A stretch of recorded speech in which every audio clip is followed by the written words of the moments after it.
선거 전 모든 예측이 틀렸습니다. 여론조사 전문가들이 확신에 차 발표했던 결과들이 하루아침에 무너져 내렸죠. 도널드 트럼프라는 인물이 미국 대통령이 되는 순간 전 세계가 충격에 빠졌습니다. 처음엔 단순한 화제성을 위한 쇼로만 여겨졌던 그의 도전이 어떻게 현실이 될 수 있었을까요? 이 놀라운 반전 뒤에는 우리가 모르는 거대한 힘이 작동하고 있었습니다.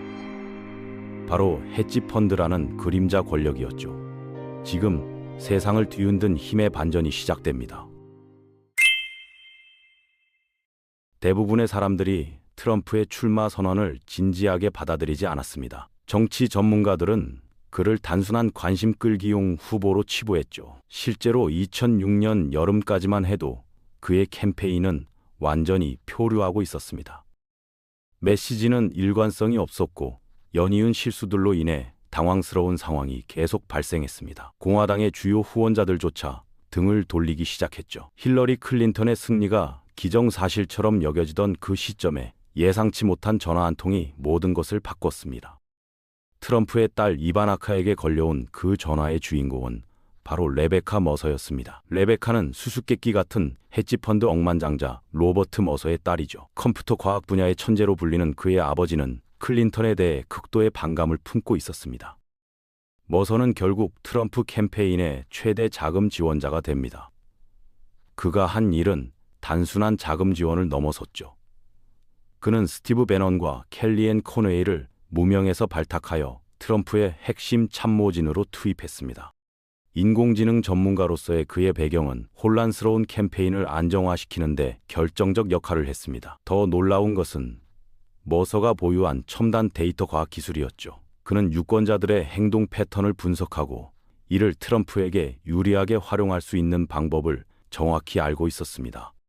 뉴멕시코 출신의 내성적인 로버트 머서는 어린 시절부터 기술에 대한 열정을 보였습니다. 정부 지원 연구소에서 일한 경험을 바탕으로 컴퓨터 과학사 학위를 취득했죠. 하지만 정부의 비효율성과 관료주의적 운영 방식에 깊은 좌절감을 느꼈습니다.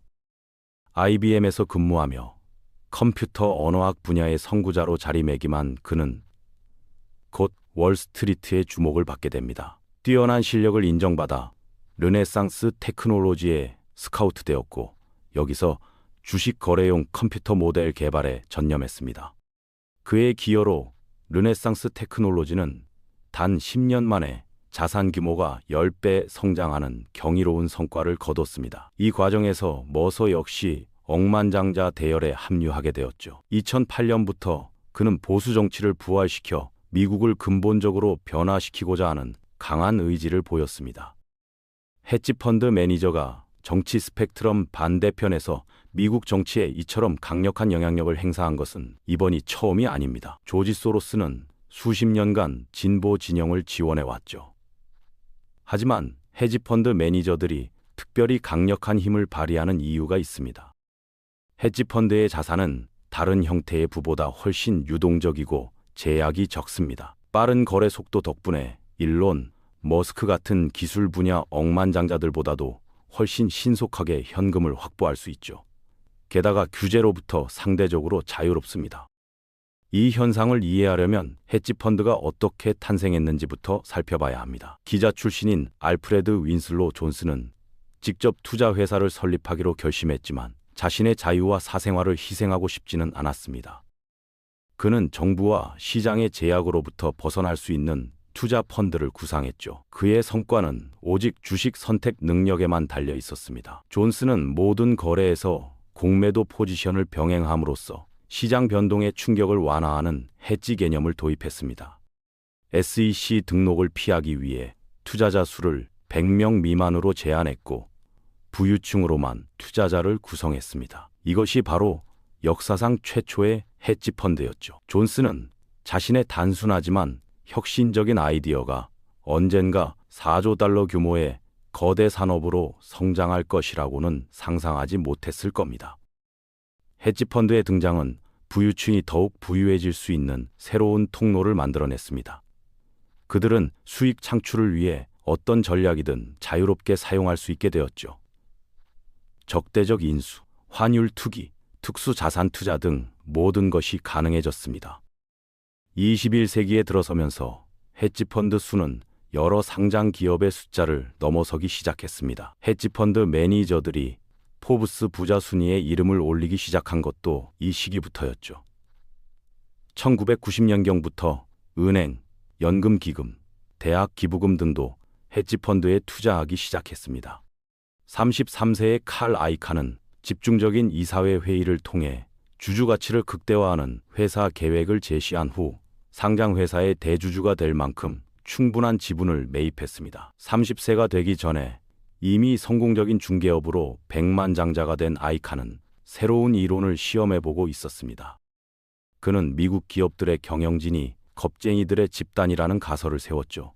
주요 주주가 될 만큼 충분한 지분을 확보하고 그 힘을 이용해 경영진을 교체할 수 있으며 이를 통해 주가 상승을 유도할 수 있다고 봤습니다. 경영진은 그의 제안을 달가워하지 않았지만 아이칸은 물러서지 않기로 했습니다. 그는 경영진에게 주주들의 승인을 얻기 위한 위임장 대결을 벌이겠다고 통보했죠. 경영진은 결국 그에게 $10,000,000를 제안하며 물러나 줄 것을 요청했습니다.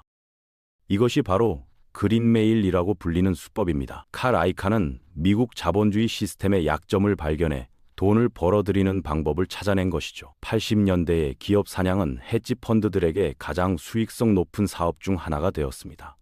개별 회사를 표적으로 삼는 것도 충분히 파괴적이지만 일부 헤지펀드들은 국가 전체를 상대할 만큼 충분한 자금과 자원을 모으게 되었습니다. 파운드화가 유럽 환율 메커니즘에서 탈퇴했다는 사실로 인해 영국 중앙은행은 수천억 파운드를 잃었습니다. 조지 소로스의 퀀텀 펀드는 무시할 수 없는 세력이 되어 있었습니다. 그는 시기와 다양한 경제 주기, 트렌드 예측에 중점을 두었죠. 그를 매크로 트레이더라고 부르는 이유입니다. 그는 자신의 베팅에 대한 확신이 너무 강했습니다. 소로스는 1992년 초 경제 위기를 촉발하고 이를 통해 이익을 얻는 촉매 역할을 했습니다. 그는 영국에서 완벽한 기회를 포착했죠. 약 $70억 상당의 파운드를 공매도했습니다. 예상대로 이 1년의 거래에서 $10억 벌어들였습니다. 그는 영국 중앙은행을 무너뜨린 인물로 불리며 세계에서 가장 악명 높은 통화 투기꾼 중 한 명이 되었죠. 소로스의 퀀텀 펀드 성과는 너무 크고 일관적이어서 워렌 버핏의 수익률과도 비교할 수 없을 정도였습니다. 하지만 소로스는 많은 억만장자들처럼 더 큰 야망을 품고 있었죠. 그는 자신이 설립한 자선단체에 기부하며 이를 통해 오랫동안 전 세계 지정학에 영향을 미칠 수 있었습니다. 정치적으로는 클린턴의 가장 큰 후원자였습니다. 이제 돈과 권력을 가질 이유가 생겼습니다. 해야 할 일은 헤지펀드를 시작하고 성공시키는 것입니다. 로버트 머서의 성공은 고급 거래 알고리즘 사용의 결과였죠. 시장은 점점 복잡해지고 있으며 헤지펀드가 돈을 버는 방식도 더욱 정교해지고 있습니다.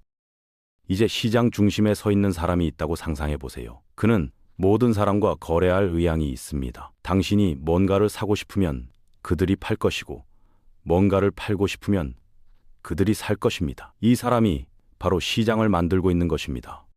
시장 조성은 헤지펀드에게 수익성 있는 사업이 되었죠. 시장 조성자는 자산 가격보다 거래량을 더 중요하게 생각합니다. 더 많은 사람들이 거래를 하도록 만들고 그렇게 함으로써 사실상 카지노가 되어 모든 것에서 소액의 이익을 취합니다. 로빈후드는 무료 거래를 제공함으로써 온라인 중개업계를 뒤흔들었습니다. 하지만 거래가 무료라면 로빈후드는 실제로 어떻게 돈을 벌까요? 로빈후드는 거래 수수료를 받지 않지만 로빈후드의 매수자와 매도자들은 결국 수수료를 지불하게 됩니다. 그들의 주문이 시타델 같은 시장 조성자에게 전달되기 때문이죠. 하지만 헤지펀드들이 거래를 원할 때는 로빈후드나 유사한 플랫폼을 사용하지 않습니다. 대신 상어들만 허용되는 다크풀이라는 곳에서 거래합니다. 전체 거래의 거의 절반이 거래소 밖에서 발생하고 있으며 일부 소매 중심 종목들에서는 거래량의 70% 이상이 이러한 내부화 또는 도매 시스템에서 실행되고 있습니다. 이는 시장에 피해를 주고 있으며 스프레드가 확대되고 있습니다. 시타델과 버투는 2008년 금융위기 이후 내부화 시장에서 사실상의 이중 독점을 운영하고 있습니다. 헤지펀드 산업은 성장했고 현재 전 세계적으로 3조 달러에 달하는 것으로 추산되며 가장 성공적인 헤지펀드를 운영하는 사람들은 전례 없는 개인 재산을 축적하고 있습니다. 그들은 금융 투기를 통해 돈을 이동시키고 빼돌리며 시장 투기를 통해 더 많은 돈으로 전환시킵니다. 비교적 적은 일자리를 창출하면서 말이죠. 미국에서 많은 헤지펀드들이 일반 직장인들보다 세금을 적게 냅니다. 로비 활동 등 다양한 허점을 이용하고 있습니다. 그들은 시스템에서 많은 것을 빼내가고 있죠. 사람들이 그들의 행동에 주의를 기울이는 것이 중요한 이유입니다. 그들은 느슨하게 규제받으며 대기업에 맞서는 활동가, 헤지펀드부터 로빈후드에서 수익을 내는 마켓 메이커까지 다양합니다. 헤지펀드들은 여전히 모든 곳에서 느낄 수 있는 영향을 미치고 있습니다. 헤지펀드가 전적으로 설계된 목적이라면 모든 것의 기반은 제약 없이 이익을 추구하는 것입니다. 하지만 요즘 브리지워터 같은 대형 헤지펀드가 파산한다면 많은 사람들의 연금이 사라질 것입니다. 앞으로 헤지펀드 업계에서 무슨 일이 일어날지는 불확실하지만 한 가지 확실한 것은 자본주의가 존재하는 한 항상 엄청난 돈을 가진 사람이 있을 것이며 그 사람은 온 나라의 운명에 영향을 미칠 수 있는 능력을 가지고 있을 것이란 점입니다. 우리가 할 수 있는 일은 그들이 악행을 저지를 수 있는 능력을 제한할 만큼 충분히 그들을 노출시키는 것입니다. 권력은 어둠 속에서 자란다고 했습니다. 헤지펀드의 숨겨진 권력을 드러내는 것이야말로 민주주의를 지키는 첫걸음일지도 모릅니다.